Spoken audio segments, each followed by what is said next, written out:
Well, good morning. This Saturday, October 24th, 2020. Today's devotional commentary is titled, Beware That Your Possessions Do Not Possess You. And our scripture reading is Luke chapter 12 and 13.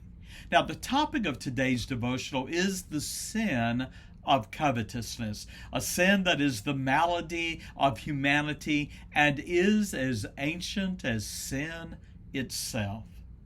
When Satan tempted Eve in the Garden of Eden in Genesis 3, he proposed that she consider the fruit of the tree that God had forbidden, the tree of knowledge of good and evil. Now, initially, Eve resisted the temptation. However, the more she considered the forbidden fruit, the more she pondered what the serpent, that is Satan, suggested were its benefits. Eve saw that the fruit God had forbidden was good for food, appealing, for it was pleasant to the eyes, and had the prospect to make one wise. Coveting what God had prohibited, Eve took of the fruit thereof and did eat, and gave also unto her husband with her, and he did eat, and the eyes of them both were opened. You know, covetousness goes by many names, and it is evidence in many ways. Greed, lust, discontentment, love of money, hoarding, stinginess are a few words and attitudes that define a sin that has driven many a man or woman to self-destruction and eternal damnation. The parable of the rich fool, Luke chapter 12, 16 through 21, is universally known to many. Now, in the parable, Jesus told the story of a rich man whose passion for possessions could not be satisfied. Even when he was blessed and his barns were filled and overflowing, he was not content.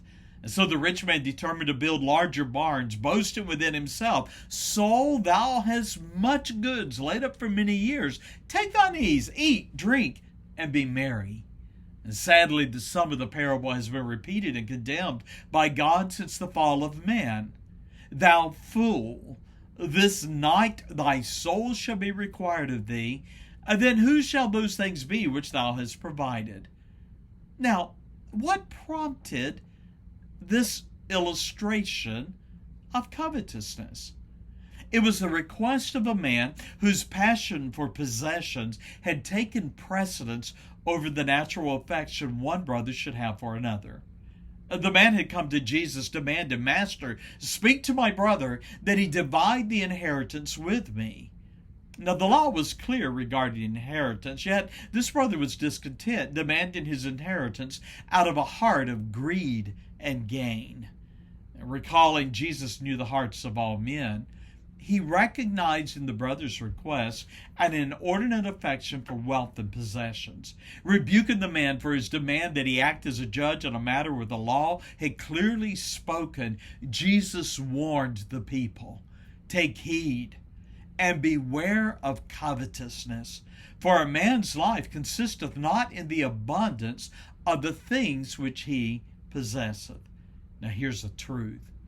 A fool treasures riches and eventually finds himself a slave of them.